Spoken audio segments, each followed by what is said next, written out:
वृषभ राशि वाले बंधु, आप सभी का बहुत बहुत स्वागत है, हृदय से अभिनंदन है शिवप्रिया भिंड यूट्यूब चैनल में। तो वृषभ राशि वालों, जरा ध्यान से समझिए। 18 मई को शाम 4:30 बजे राहु का केतु का राशि परिवर्तन हो चुका है और राहु अब कुंभ राशि में गोचर करेंगे पूरे 18 महीनों के लिए। ऐसे में आपको बहुत सावधान रहना है। खास तौर से आपको कुछ चीजों में बहुत अधिक सावधानियां रखनी है, वरना आपको राहु मिट्टी में मिला देगा। कुछ चीजें ऐसी हैं जिनका आपको भूल कर भी लेन देन नहीं करना है, कुछ जीवन में परिवर्तन करने हैं और राहु के बारे में सारा ज्ञान, सारी समझ अपने पास बैठा लेनी है। याद रखना कि कुंडली में सबसे शक्तिशाली ग्रहों में से एक राहु को कहा जाता है और ज्योतिष में एक बहुत ही मशहूर कहावत भी है, पहले भी हम आपको बता चुके हैं इस विषय में, कि जिसको राहु मारे उसे फिर कोई ना तारे और जिसको राहु तारे उसे फिर कोई ना मारे। मतलब कि राहु जीवन में बड़े बड़े परिवर्तन, अचानक से आने वाले परिवर्तनों के लिए उत्तरदायी होता है। और एक खास बात आपको बता दें कि अन्य ग्रह जहां उपायों के माध्यम से नम्र हो जाते हैं, सौम्य हो जाते हैं, पीड़ाएं देना बंद कर देते हैं, वहीं राहु पर कोई उपाय किसी भी प्रकार से कार्य नहीं करता जब तक कि आप राहु को ना समझें, ना जानें। मतलब कहने का यह है कि राहु को ठीक करने का सबसे बड़ा उपाय राहु को समझना है। ऐसे में आपको इस कार्यक्रम में जो बातें हम बताने जा रहे हैं, वे बातें जानना बेहद आवश्यक है। इन बातों को जानने के बाद न केवल राहु के प्रति आपकी समझ कई गुना अधिक बढ़ जाएगी, बल्कि आप यह भी जान जाएंगे कि किस प्रकार राहु को आप अपने उपायों से, आचरणों से और व्यक्तिगत जीवन में होने वाली गतिविधियों के माध्यम से नियंत्रित कर सकते हैं। और एक बार यदि आपने राहु को नियंत्रित करना सीख लिया, उसके जो चरित्र है, उसका जो गुण है, उसे समझकर अपने जीवन में उसे उतारना सीख लिया, तो निश्चित तौर पर राहु आपको तारेगा और एक बार राहु जिसको तारे उसे फिर कोई ना मारे। याद रखना, मतलब कि आज का यह जो कार्यक्रम है, यह आपके जीवन के लिए मील का पत्थर साबित होने वाला है।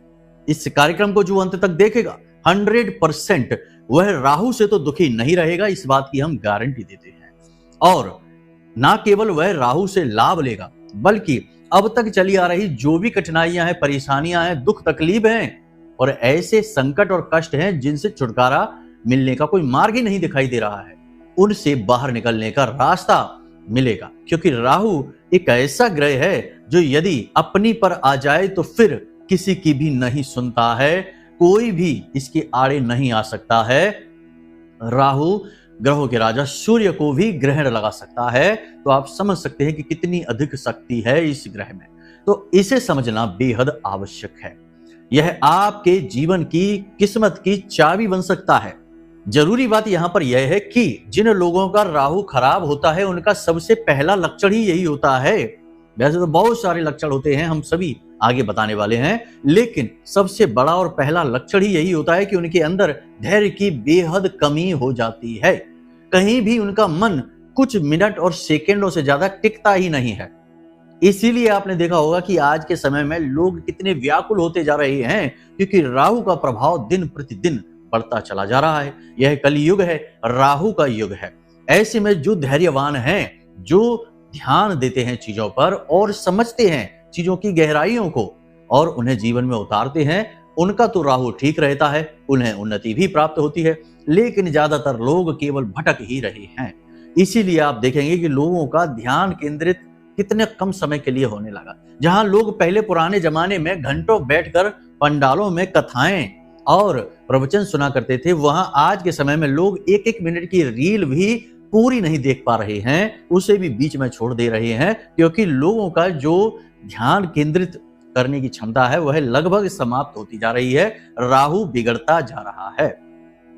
तो आपको इस गुण को भी, राहु के इस गुण को भी समझना होगा और अपने ध्यान केंद्रित करने की शक्ति को बढ़ाना होगा। जब भी कोई बात ठीक समझ में आती है, अच्छी लगती है, रुक कर वहां समय दीजिए और उसे सुनिए। जैसे इस कार्यक्रम में हम आपसे कह रहे हैं कि यहाँ जो बातें हम आपको बताने जा रहे हैं, उन्हें हल्के में मत लेना। ये बातें आपके जीवन को बदल सकती हैं, समय और काल के अनुरूप हैं। और आपने आज से इस कार्यक्रम को देखकर बताई गई बातों को जीवन में उतारना शुरू कर दिया, तो आने वाला 1 महीना या आने वाले 6 महीने आपके जीवन के क्रांतिकारी महीने और दिवस साबित होने वाले हैं, इस बात की हम गारंटी दे दें। लेकिन अब ऐसे में भी बहुत सारे लोग इन बातों को सुनकर भी हिम्मत हार जाएंगे और बीच में ही छोड़कर चले जाएंगे, क्योंकि उनका राहु खराब हो चुका है, स्थिर नहीं होने देगा। परिवर्तनशील है राहु, परिवर्तन कारक है। जिसका राहु नेगेटिवली एक्टिव हो जाता है, उसका पैर एक जगह नहीं टिकता, उसकी बात एक जगह नहीं ठहरती, वह अपनी बातों पर ही नहीं टिकता है। पल पल में उसके विचार, उसकी बातें, उसके इरादे बदलते रहते हैं। इसीलिए राहु खराब कहा जाता है ऐसे लोगों के लिए। खैर, उम्मीद करते हैं कि आप ये सारी बातें समझ रहे हैं। कार्यक्रम में अंत तक जरूर ठहरेंगे तो सोना मिलेगा, मतलब कि ज्ञान का सोना, ज्ञान का खजाना। और यदि नहीं ठहरेंगे तो अज्ञानता का अंधकार तो घेर कर बैठा ही है, वह तो घेरे ही रहेगा। तो उम्मीद करते हैं सारी बात आप समझ रहे हैं। अब कार्यक्रम में अंत तक अवश्य ठहरेंगे। चलिए कार्यक्रम को शुरू करते हैं महामाई का जयकारा लगाकर, जैसे कि हम हमेशा करते हैं। माई के नाम के बिना तो कुछ भी संभव ही नहीं है। माई तो स्वयं शक्ति है, और शक्ति मीन्स एनर्जी, और बिना एनर्जी ऊर्जा के तो संसार क्या, पूरा ब्रह्मांड ही निष्क्रिय है। तो कमेंट बॉक्स में पूरे भक्ति भाव के साथ लिख डालिए, जय मां भद्रकाली, कृपा करो। महामाई निश्चित तौर पर आपके ऊपर कृपा करेंगी, और कृपा कर ही दी है, तभी तो यह कार्यक्रम आप तक पहुंचा है माई के धाम से। और इस कार्यक्रम में बताई जाने वाली हर एक बात की हम पूरी जिम्मेदारी लेते हैं। याद रखना कि यह कार्यक्रम माई के धाम से ही प्रसारित हो रहा है। तो जो बातें हैं वो ठोस हैं, प्रामाणिक हैं और तथ्यों पर आधारित हैं, पूरी कपोल कल्पनाएं नहीं है। चलिए अब अपने मूल विषय को शुरू करते हैं। ध्यान से सुनिए सारी बातों। प्यारे मित्रों, हमारे अत्यंत प्रिय और परम पूज्य अमिताचार्य जी के पास मां बगलामुखी और मां भद्रकाली की साधनाओं का वर्षों का अनुभव है, और माता रानी की इनके ऊपर पूर्ण कृपा और सिद्धि है। आचार्य जी ने अपने सटीक कुंडली विश्लेषण और श्रेष्ठतम उपायों के माध्यम से हजारों लोगों के जीवन को खुशियों से भरा है। आचार्य जी का कुंडली विश्लेषण और उपाय करवाने का तरीका इतना अद्भुत है कि जीवन के हर एक दुख और कष्ट का कारण जड़ से ही समाप्त हो जाता है। फिर समस्या चाहे जैसी भी हो, कर्जा बहुत बढ़ गया हो, व्यापार चल नहीं रहा हो, बीमारियों में आप बर्बाद हो चुके हो, रिश्तों में प्रेम समाप्त हो चुका हो, या फिर नौकरी ही ना मिल रही हो, विवाह में देरी होती हो, कैसी भी समस्या हो, इन समस्याओं का कारण क्या है, कौन सी महादशा परेशान कर रही है, कौन सा दोष लगा हुआ है, सब कुछ आचार्य जी इतना सटीक बताते हैं कि वर्षों वर्ष के दुख कुछ ही दिनों में समाप्त हो जाते हैं। अगर आपके जीवन में भी कोई ऐसी संकट की घड़ी है तो यही सही समय है जब आप पूज्य आचार्य जी के हाथों से अपनी कुंडली का विश्लेषण करवाएं और वर्षों से चल रहे दुखों और संकटों के इस चक्र से बाहर निकल जाए। प्यारे मित्रों, अभी वीडियो में दिए गए नंबरों पर फोन करिए और अपनी कुंडली का श्रेष्ठतम आकलन करवा डालिए। जिंदगी बदलने का ये सबसे बड़ा मौका हाथ से मत जाने दीजिएगा। जय माई की, महामाई आपका कल्याण करे। मूल रूप से हम यहाँ पर 3 तरीके की बातें करने वाले हैं। पहली बात तो यह है कि राहु से जुड़ी कौन सी चीजें देनी है, कौन सी नहीं लेनी है। लेन देन के विषय में राहु किस तरह पॉजिटिव और निगेटिवली एक्टिवेट हो जाता है, इसे समझना बहुत जरूरी है, क्योंकि आज के समय में लोग लेन देन बहुत अधिक कर रहे हैं। चीजों का लेन देन, पैसों का लेन देन, यहां तक कि विचारों का भी लेन देन हो रहा है। कोई व्यक्ति कहता है, कोई व्यक्ति सुनता है, मोटिवेशन के नाम पर ही उल्टे सीधे विचारों को दिमाग में भरा जा रहा है, लोग ले रहे हैं और उन विचारों के चक्कर में मकर जाल में फंस जा रहे हैं। खुद के विचार तो है नहीं, किसी ने मोटिवेट कर दिया और काम शुरू कर दिया, बाद में फंस गए, क्योंकि वो उसका काम तो है नहीं, आपका अपना काम तो है नहीं, उसके विचारों से प्रेरित होकर आया हुआ है। मतलब बहुत सारी बातें हैं। यहां से राहु नेगेटिवली एक्टिवेट होता है। उसके बाद 5 बड़ी भविष्यवाणियां जो 3 से 5 दिनों में घटित होने वाली हैं, इन्हें भी अवश्य जानें, क्योंकि ये आपके जीवन का रोड मैप है। 70 से 80% भविष्यवाणियां तो सटीक बैठेंगी, क्योंकि पूरे आकलन के साथ आई हैं। इसी के साथ साथ हम आपको बताएंगे वो तरीके जिनसे आप जाने कि राहु आपका पॉजिटिव है कि नेगेटिव है, और पॉजिटिव करने के लिए वो गुप्त ज्ञान, गूढ़ ज्ञान जो ज्योतिष की गहराइयों में बैठा है, शास्त्रों की गहराइयों में बैठा है, उस ज्ञान को आपके लिए लेकर आए। अंत में आपको बताएंगे उस एक चीज के विषय में जिसे आपको भूल कर भी किसी को नहीं देना है, वरना आपका राहु आपको मिट्टी में मिला देगा। चलिए अब मूल रूप से अपने विषय को शुरू करते हैं। पहले बात करते हैं 5 बड़ी भविष्यवाणियों की। सबसे बड़ी बात यहां पर कि राहु परिवर्तनशील है, परिवर्तन कारक ग्रह है। राहु के परिवर्तन के साथ ही जीवन में आपके कुछ न कुछ परिवर्तित होगा, योजनाएं कुछ नई बनेंगी। अचानक से आपने कुछ चेंज करने के बारे में सोचा होगा, जॉब बदलने के बारे में सोचेंगे, बिजनेस बदलने के बारे में सोचेंगे, या स्थान परिवर्तन के बारे में, विदेश जाने के बारे में, यानी कि बड़ा चेंज आपके जीवन में आएगा, बड़ा परिवर्तन आएगा। अब अपने आप तो नहीं आएगा, आप ही उसे लेकर आएंगे। आपने विचारों में उसे डाल रखा था, अब उसे मूर्त रूप लेकर आएंगे। लेकिन यहां पर हम आपको बता दें कि परिवर्तन कैसा भी हो, कोई भी हो, पॉजिटिव हो सकता है, नेगेटिव भी हो सकता है, पूर्ण आकलन बेहद आवश्यक है। कोई भी फैसला जल्दबाजी में आपको नहीं लेना है। यदि स्थान परिवर्तन करना है, नौकरी बदलनी है, अच्छी नौकरी का ऑफर आ रहा है, या फिर बिजनेस में कोई बड़ा बदलाव करना है, कोई इंफ्रास्ट्रक्चर चेंज करना है, कोई निर्माण कराना है, ऑफिस बदलना है, कोई भी बदलाव करने से पहले 5 से 7 दिन अभी विचार कर लेना, क्योंकि अभी राहु का ये अचानक से सडनली आने वाला चेंज है, यह नेगेटिव भी हो सकता है। आने वाले 10 से 15 दिनों में पता चलेगा कि राहु आपके लिए, जो परिवर्तित राहु का जो राशि परिवर्तन हुआ है, वह आपके लिए पॉजिटिव होने वाला है या नेगेटिव। संकेत मिलने शुरू होंगे। हम आगे आने वाले कार्यक्रमों में आपको संकेतों के माध्यम से इसे अवश्य समझाएंगे, तो आप जान जाएंगे। ठीक है, तो परिवर्तन अवश्य होने वाला है, लेकिन इसमें जल्दबाजी ना करें, थोड़ा सा ठहरें, वो ज्यादा बेहतर रहेगा।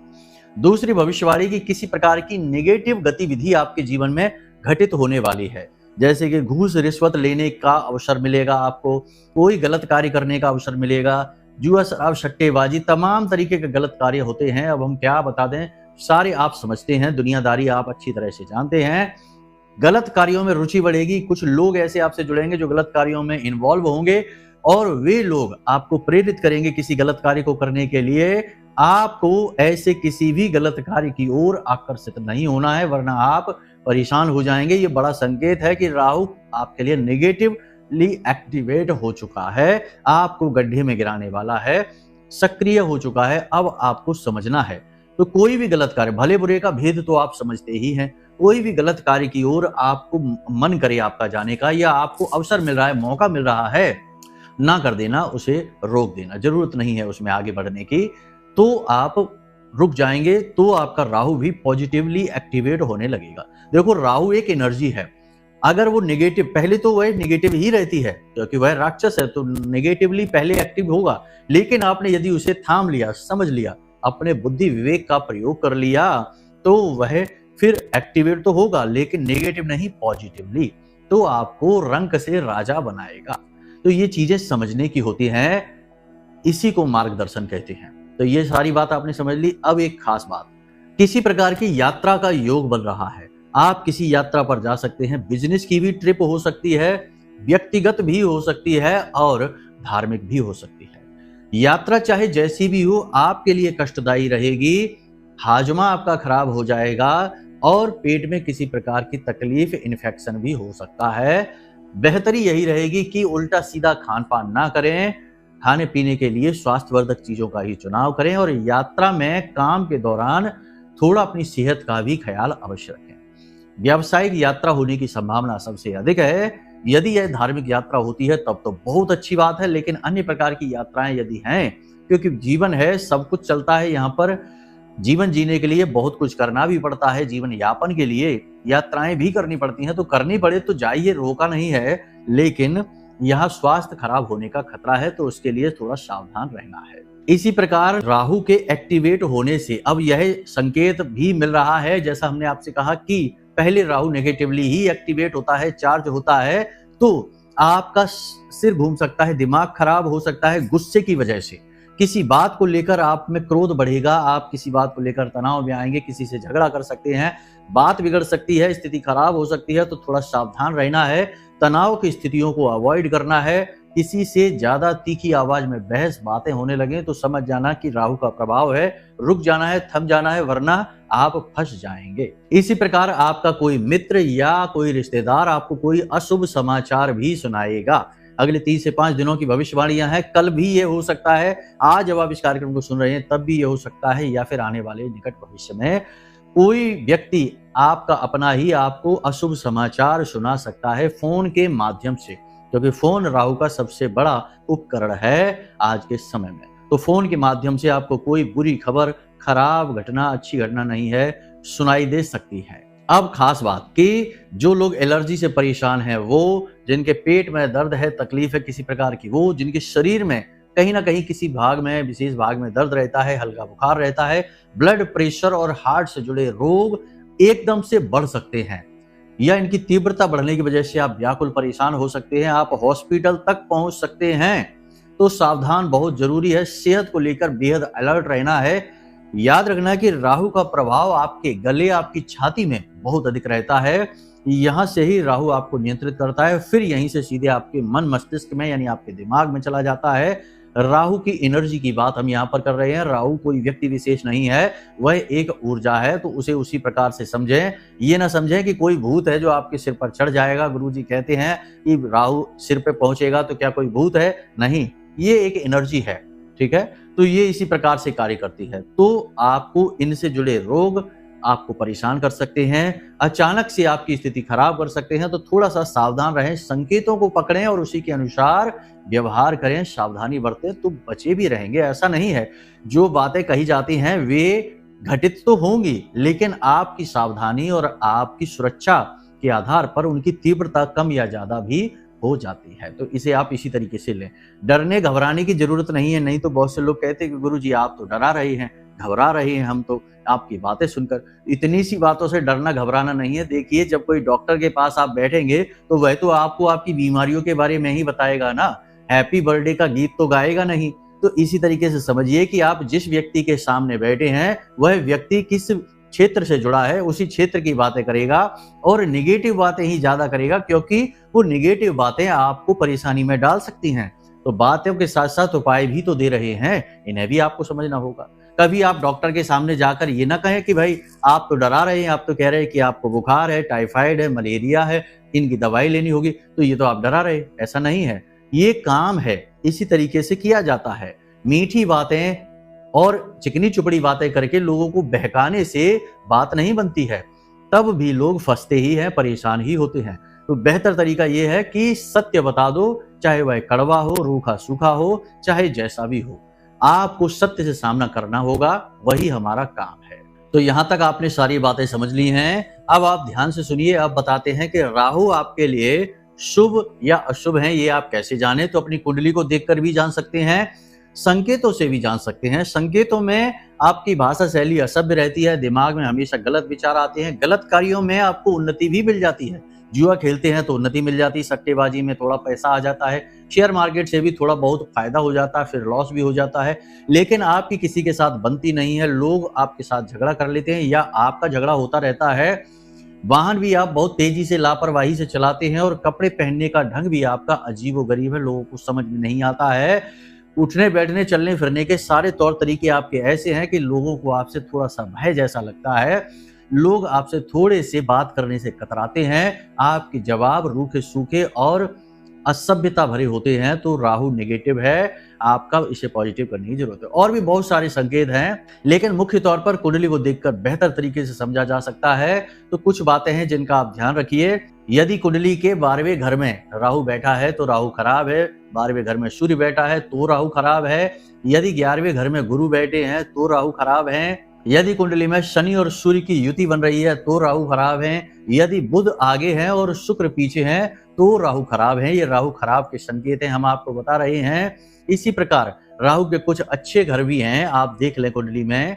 यदि आपकी कुंडली में शुक्र आगे बुध पीछे हैं तो आपका राहु अच्छा है। इसी प्रकार यदि आपकी कुंडली में चंद्रमा और मंगल की युति बनी है तो आपका राहु अच्छा है। इसी प्रकार आपकी कुंडली में 6, 10 और 11 घरों में, भाव में राहु बैठे हैं तो आपके लिए शुभ हैं। और 9वें घर में बैठा राहु भी कुछ हद तक कभी कभी शुभ हो जाता है, अशुभ भी होता है। तो इसके शुभ होने की संभावना वैसे तो ठीक है, ठीक ठाक संभावना है, लेकिन इसमें फिर और भी ज्योतिषीय आकलन लगाने होंगे, गणित लगाना होगा, तब पता चलता है, सीधे तौर पर पता नहीं चलेगा।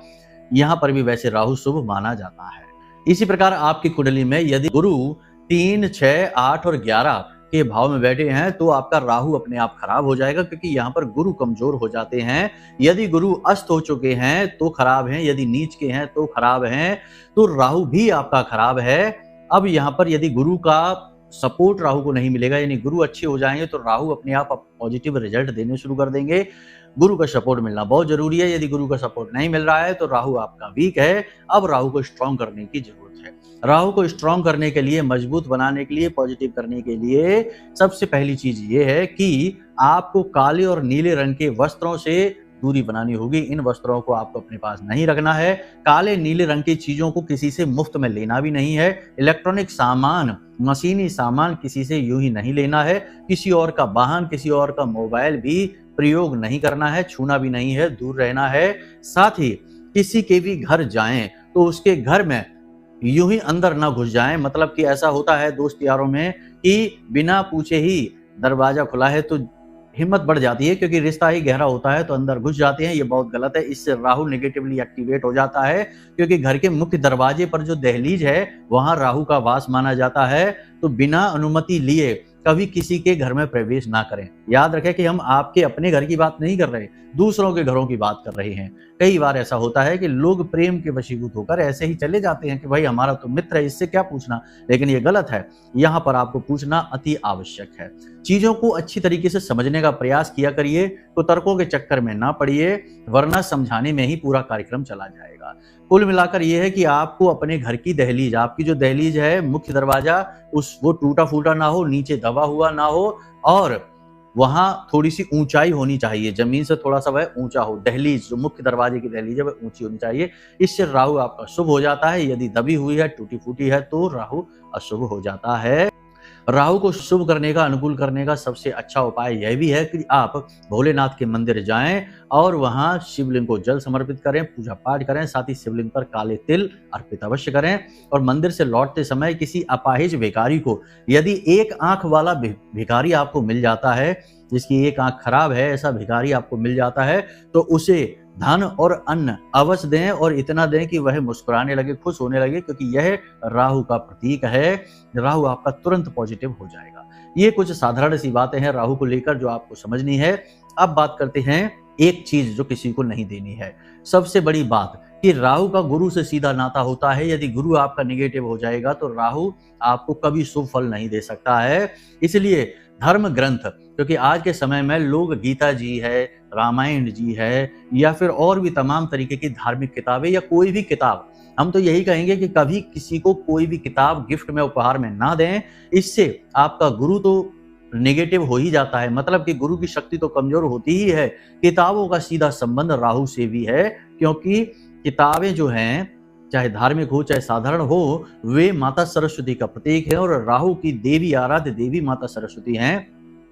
तो भूल कर भी अगले 5 से 7 दिनों में, या कभी भी कोई भी किताब या पेन किसी को यूं ही गिफ्ट में, उपहार में, मुफ्त में, यूं ही प्रयोग के लिए नहीं देना है। देना भी है तो तुरंत उसे वापस भी ले लेना है। इस चीज को आपको ध्यान रखना है हमेशा। तो आपका राहु हमेशा पॉजिटिव रहेगा। यदि आपने ये गलती कर दी और अभी राहु ने राशि परिवर्तन भी किया है, तो हो सकता है कि राहु आपको पूरी तरह से नेगेटिवली एक्टिवेट होकर परेशान करना शुरू कर दे। फिर जब तक आप अपनी परेशानी को समझेंगे, जानेंगे, तब तक हो सकता है कि बहुत सारा नुकसान भी हो जाए, बहुत ज्यादा देर भी हो जाए। फिर उपाय भी धीमे धीमे कार्य करेंगे, समय लग जाता है इन चीजों में।